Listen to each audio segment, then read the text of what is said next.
What happens when the world gets turned on its head? We're forced to look inward, perhaps become fearful, sometimes lash out at others. While there are others in the world who don't give up hope because they believe in people. Join me, Kevin Tibbles, and Amy Goldberg for our new podcast, Believe in People, where we meet those who don't give up hope.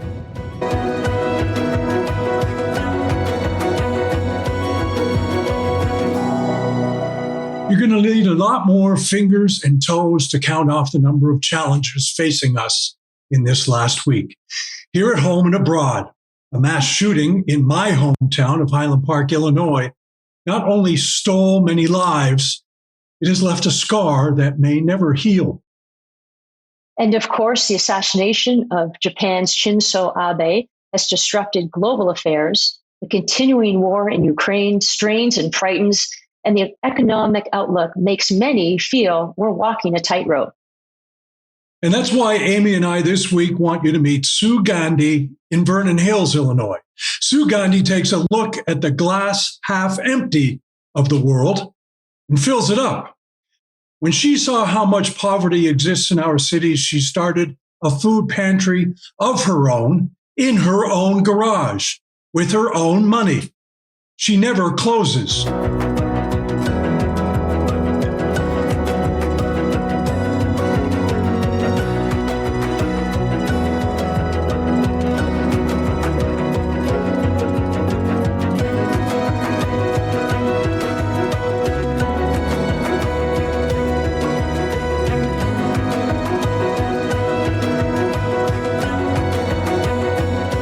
Sue Gandhi, welcome to Believe in People.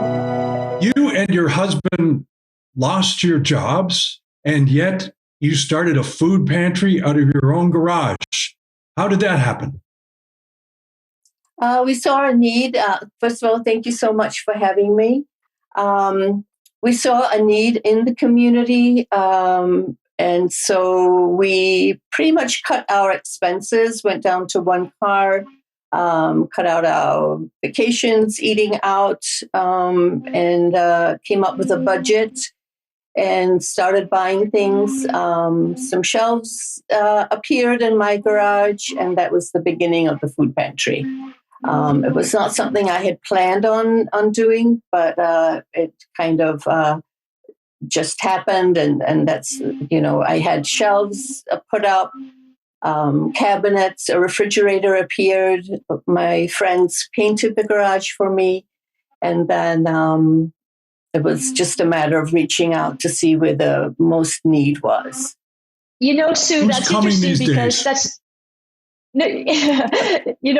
as part of that, actually, Kevin, isn't that interesting that Sue, the first thing that you and your husband thought about was not, I need to get another job, but you want to help others? That's pretty remarkable. Yes, at that time, I had worked for corporate for quite a few years. I did not want to go back to work, actually. So who's coming these days? Oh, these days, actually, since we last talked and I received some publicity, it's been quite amazing.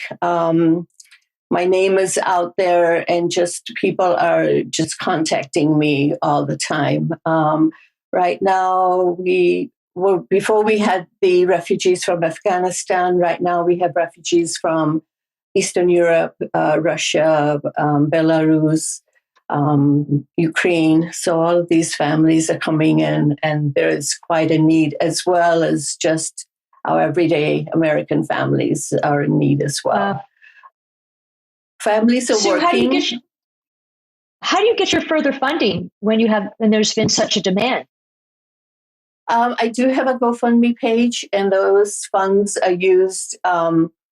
Those funds are used more to pay rent for anyone who is behind on their rent or needs some help paying their bills, medical bills, utilities, insurance. Car repairs are a big thing. A lot of the families have older cars, so they're always in need of car repairs.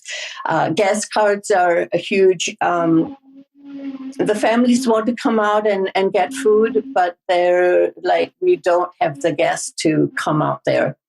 So I always tell the families to, if there's any way they can come, and then I'll make sure they can always get home, and then give them enough food to last at least 2 weeks. So they don't have to come as often, because they come from quite far away, maybe a 40-minute drive sometimes. Are you shocked by the amount of poverty there is in America? Yes, I am. I never would have thought it.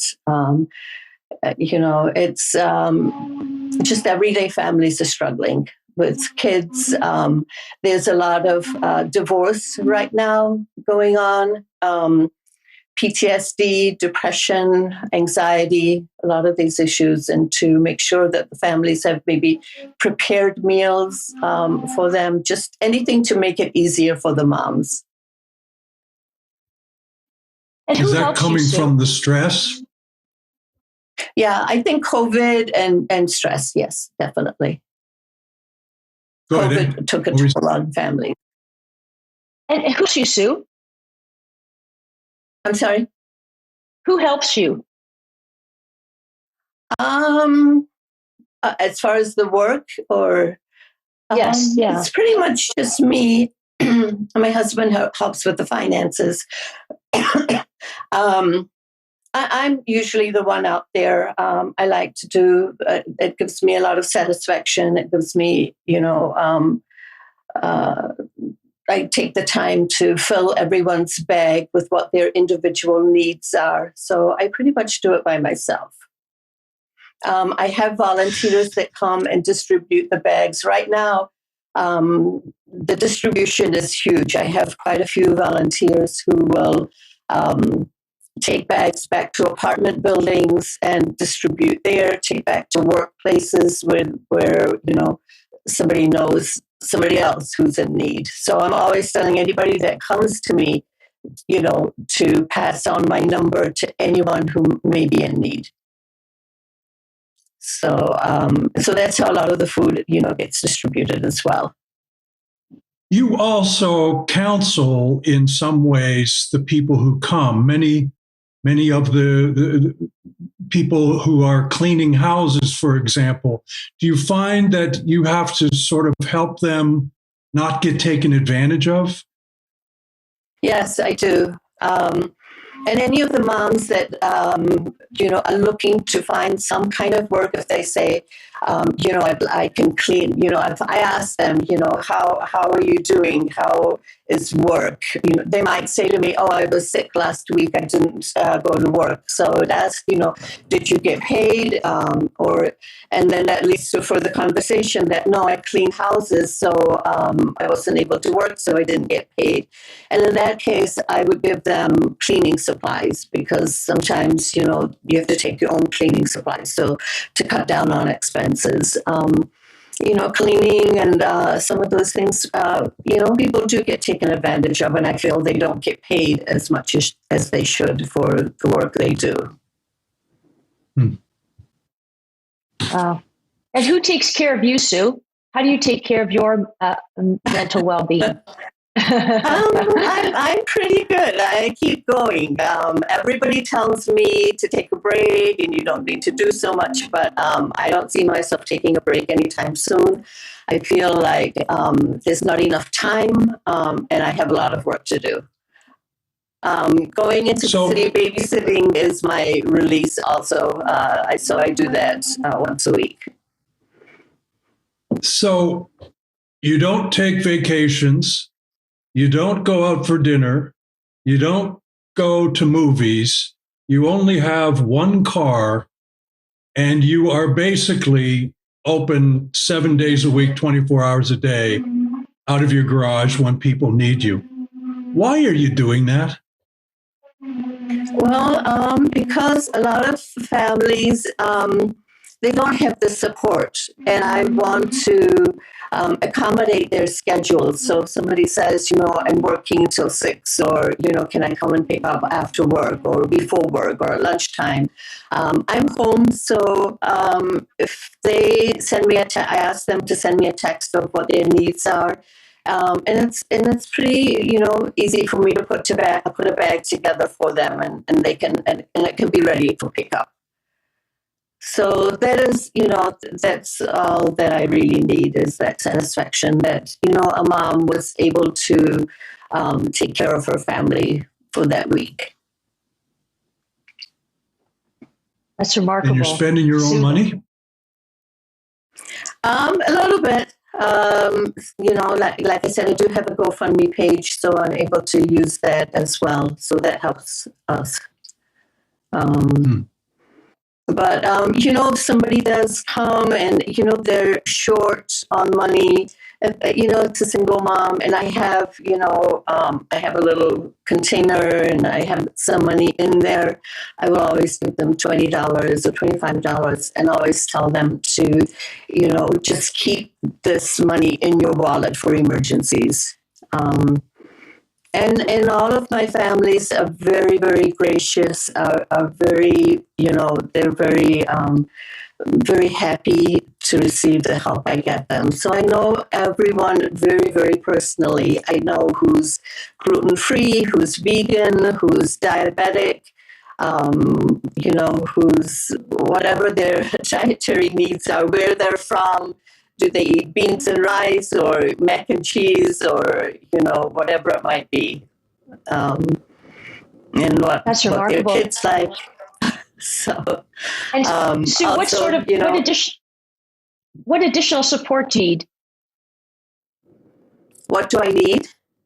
What other support do you need? I'm fine. Funds are always helpful.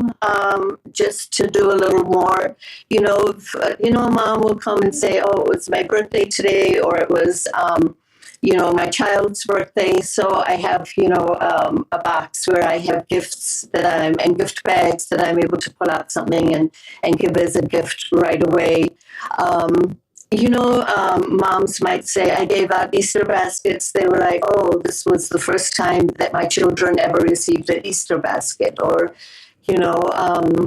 I have a group that supports me warm coats. And so the children get to have a new coat and new shoes.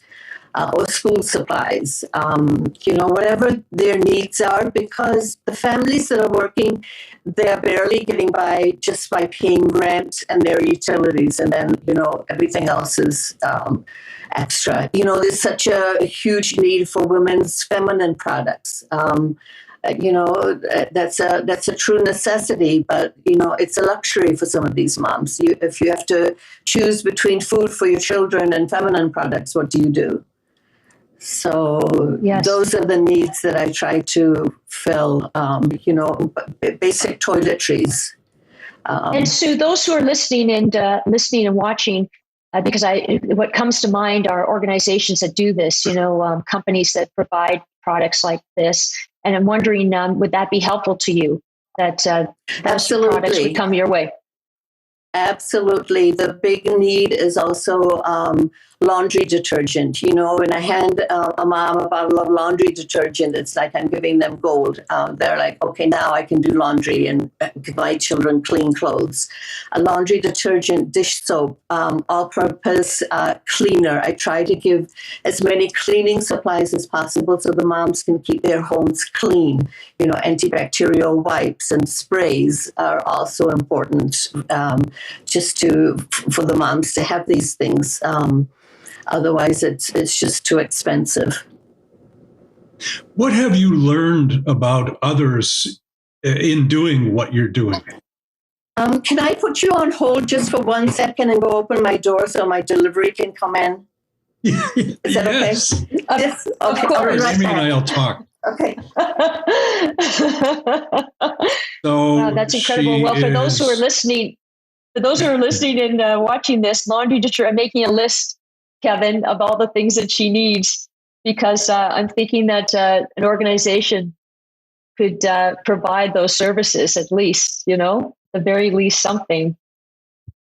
Well, in the times I've been to Sue's garage a couple of times, and it is running like a Swiss watch in that there are times of the day when people come to pack these bags that she's talking about, and there obviously someone has come now, I guess, to drop off a delivery of stuff, and she has. We'll get her to talk about this when she comes back, but she has an army of volunteer drivers now who will come and fill up their trunk with supplies and then take them to all parts of the Chicago area.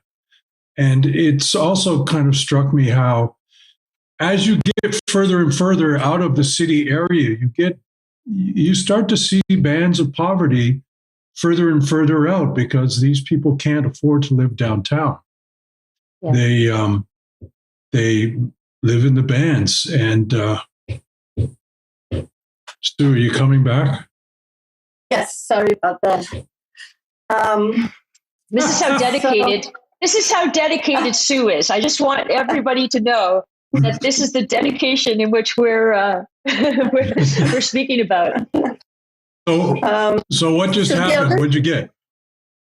So I do food rescue as well. So I work with a group that picks up fresh fruits and vegetables from the neighboring stores, and so that can be distributed to the families.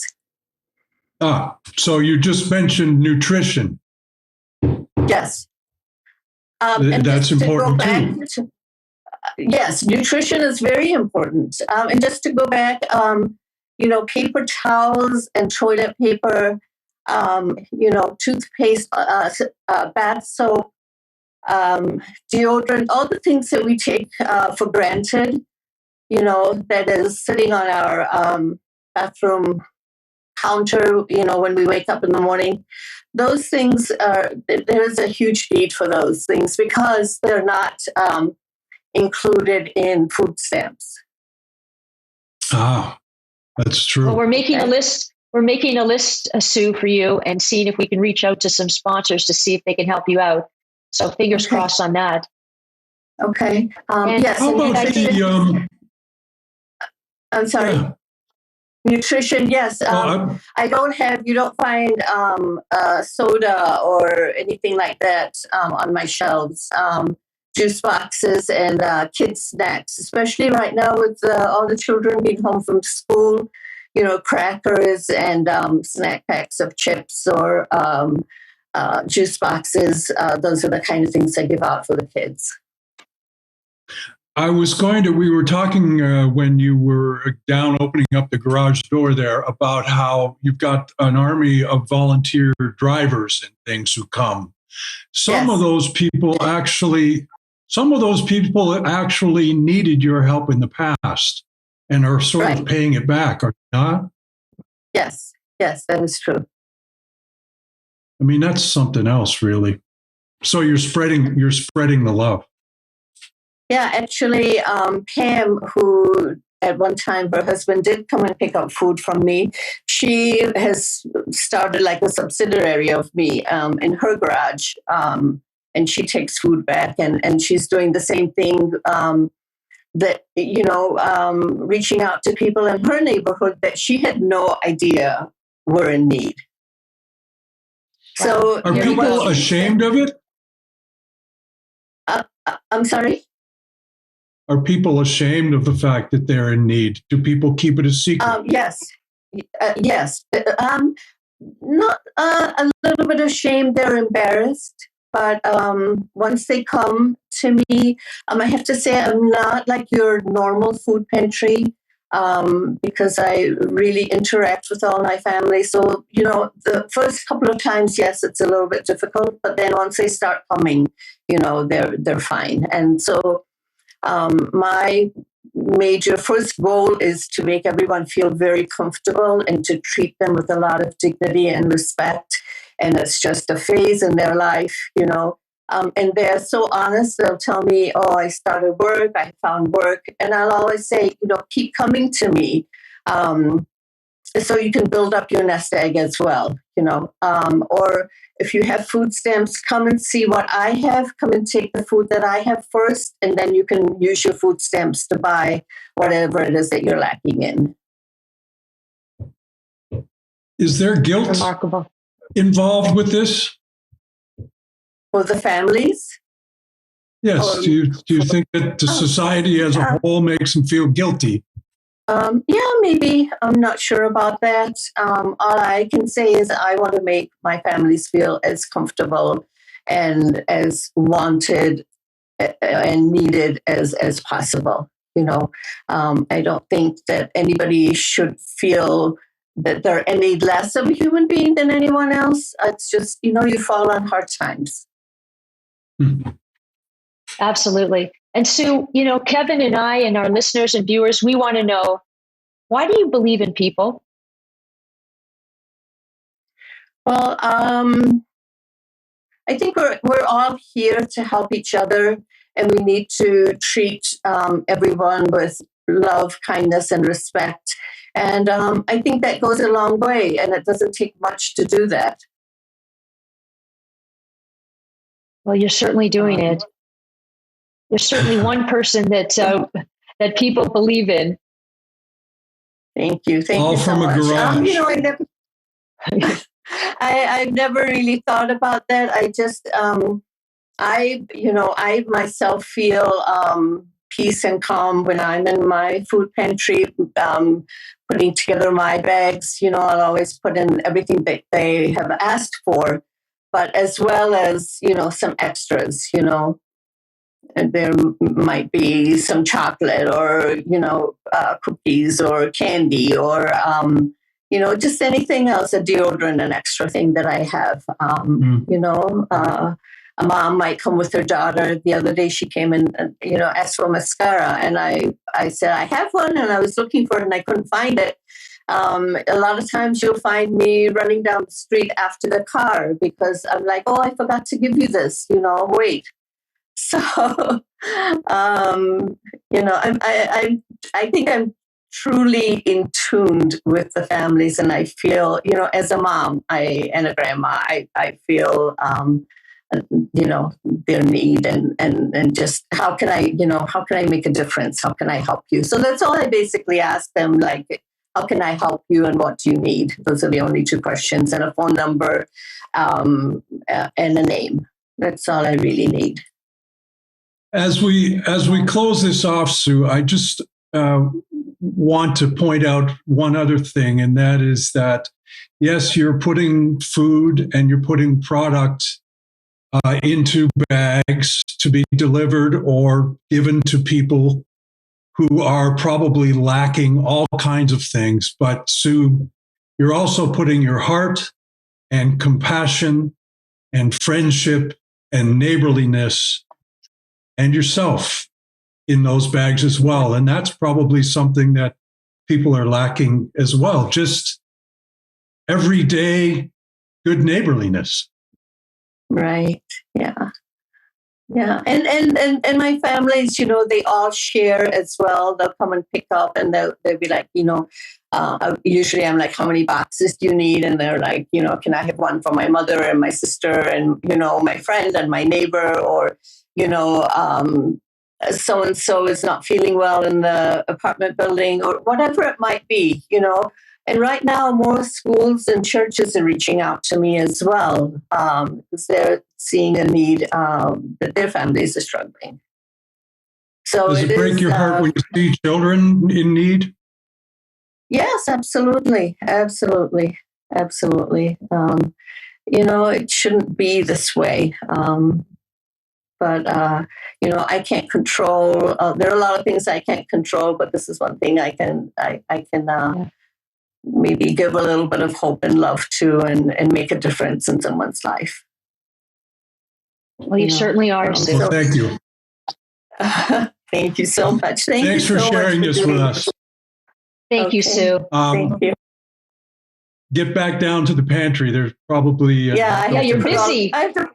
The door is open. I have to put away the food. So thank you so much for accommodating me. Thank you. Take care of care. yourself. Thank you, Sue. Okay. We're grateful. Thank you, Sue Gandhi, Thank you. for joining us. Okay. Bye. Bye. What an inspiration. And she lights up by helping people. That's what she does. You can just see the energy around it. And it's just one person in one little place helping hundreds of people. And the only thing she really gets in return is the glow that you get from helping others. What an example. What an example. She doesn't want a parade. She doesn't want a statue in her neck. She just wants to open her garage door. Thank you, Sue Gandhi, for being someone that we can believe in.